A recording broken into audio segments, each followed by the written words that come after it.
Hello, a very warm good morning all of you. मैं प्रीति शर्मा, बेटा आपकी हिंदी सब्जेक्ट टीचर। आज हम इंटरनल असाइनमेंट फर्स्ट करेंगे, ठीक है। उसमें बेटे मैंने आपको पहले इन्फॉर्म किया था कि आपको ये करने से पहले आपको इसे न्यू नोटबुक में करनी है। इसके लिए आपको एक नई नोटबुक बनानी है और जो प्रश्न जो रिवीजन मैं आपको करने को दूंगी आप उसमें वो करेंगे और उसे अच्छे से नीट एंड क्लीन सुंदर राइटिंग में करेंगे, अशुद्धियों का ध्यान रखेंगे और उसे लर्न भी करेंगे, क्योंकि उसी में से आपका एग्जाम में क्वेश्चन पेपर आने वाला है। तो देखिए, अब क्या पहला मैंने कुछ क्वेश्चंस यहाँ पे तैयार कर रखे हैं, आपके लिए निकाले हैं। तो ये क्वेश्चंस आपको अपनी उस नोटबुक में करना है। ये आपका इंटरनल असाइनमेंट फर्स्ट है। इसका पहला प्रश्न देखिए, ये आज आपको खुद करना है। कल मैं इसके आंसर्स आपको सेंड करूंगी, तो आप जितने कर सकते हैं पेंसिल से इसको कर लीजिए। और फिर अगर आपको कहीं गलती करते हैं तो उसे इरेज करके दोबारा सही आंसर्स आपको करने हैं। पहला प्रश्न है आपका, बेटे रिक्त स्थान की पूर्ति करो। ये खाली स्थान दिए हुए हैं, इनकी पूर्ति आपको करनी है। इसमें पहला है, भारत में डैश भाषाएं बोली जाती हैं, कि भारत में कितनी भाषाएं बोली जाती हैं। हिंदी हमारी भाषा है। भारत का मुख्य मुख्य रूप है। भाषा का मुख्य रूप कौन सा है। हिंदी दिवस को मनाया जाता है ना। मतलब हिंदी दिवस को में डैश को मनाया जाता है, मतलब किस तारीख को मनाया जाता है वो आपको लिखना है। पत्र लिखना भाषा का उदाहरण है। कौन सा उदाहरण है, किसका उदाहरण है, आपको भाषा के रूप का इसमें नाम लिखना है। फिर प्रश्न 2 है, दिए गए संयुक्त व्यंजनों से दो दो शब्द बनाओ। यहाँ पे संयुक्त व्यंजन वाले शब्द दिए हुए हैं, इन शब्दों से आपको दो दो वाक्य बनाने हैं। प्रश्न 3 है, संज्ञा शब्दों को छांटकर उचित स्थान पर लिखिए। आपको संज्ञा शब्द इनमें से सेंटेंस में से संज्ञा शब्द छांटने हैं और उसको लिखना है नीचे आंसर्स में, ठीक है। मतलब यहाँ पे आपको व्यक्तिवाचक संज्ञा, जातिवाचक संज्ञा और भाववाचक संज्ञा इस तरह से आपको लिखना है। और फिर उसमें सेंटेंस में कौन सा शब्द व्यक्तिवाचक संज्ञा है, कौन सा जातिवाचक है, ये आपको लिखना है। प्रश्न 4 है, लिंग बदलिए। यहाँ पे कुछ शब्द दिए हुए हैं, इनके लिंग परिवर्तन आपको करना है। प्रश्न 5 में सर्वनाम को रेखांकित कीजिए। यहाँ पे कुछ सर्वनाम शब्द दिए हुए हैं, जैसे तुम आज स्कूल नहीं जा रहे। ये एक सेंटेंस है, इसमें सर्वनाम शब्द को आपको अंडरलाइन करना है।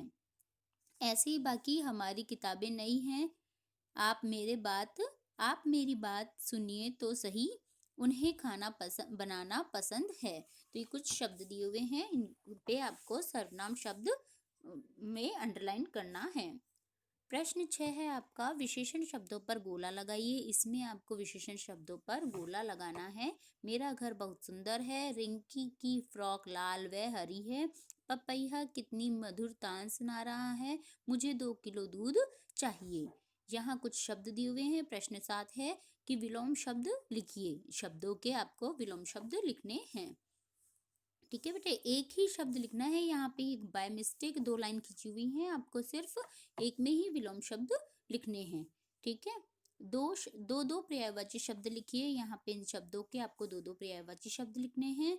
शुद्ध वर्तनी लिखिए। शुद्ध वर्तनी मतलब होता है बेटे, ये शब्द जो दिए हुए हैं ये अशुद्ध गलत लिखे हुए हैं, इनको आपको शुद्ध सही लिख करके लिखने हैं। ये गलत शब्द लिखे हुए हैं, इनको आपको सही करके लिखने हैं। अगला प्रश्न है, अनेक शब्दों के लिए एक शब्द लिखिए। यहाँ पे कुछ शब्द दिए हुए हैं, इनको एक शब्द में आपको परिवर्तित करना है। प्रश्न 11 है, क्रिया शब्दों को रेखांकित कीजिए। क्रिया के जो शब्द हैं, क्रिया जिससे में शो हो रही है, आपको उसको अंडरलाइन करना है। आपका 12वां प्रश्न है, ये आपको लास्ट में करना है बेटे। इसके अलावा भी मैंने आपको आगे बताती हूँ, 2 प्रश्न और दे रखे हैं, तो पहले उन्हें करके फिर ये लास्ट में करना।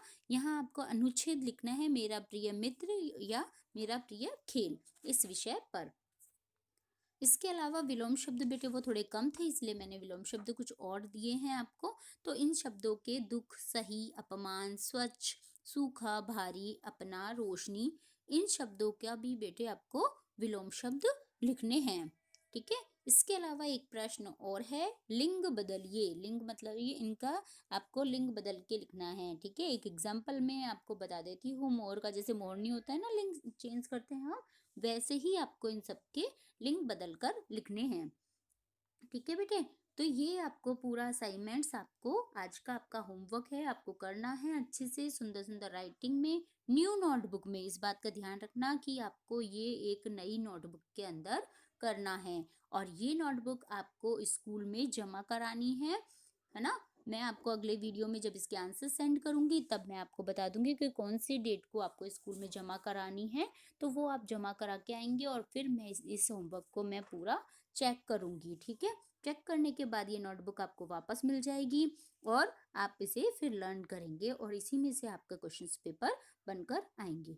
ठीक है बेटे, तो आप इसे अच्छे से कर लेना, इसे लर्न कर लेना वर्क में। और कोई भी कंफ्यूजन हो, कुछ पर प्रॉब्लम हो, तो आप मुझे फ़ोन के माध्यम से पूछ लेना, ताकि आपके जो डाउट्स हैं, कोई प्रॉब्लम है तो वो क्लियर हो जाए। बाकी आपको कोशिश करनी है। अगर नहीं आता है तो अगले वीडियो में मैं इसके आंसर सेंड कर रही हूँ, तो आप उसमें देखकर फिर इसे कंप्लीट कर लेना। ओके बेटे, have a nice day, miss you all.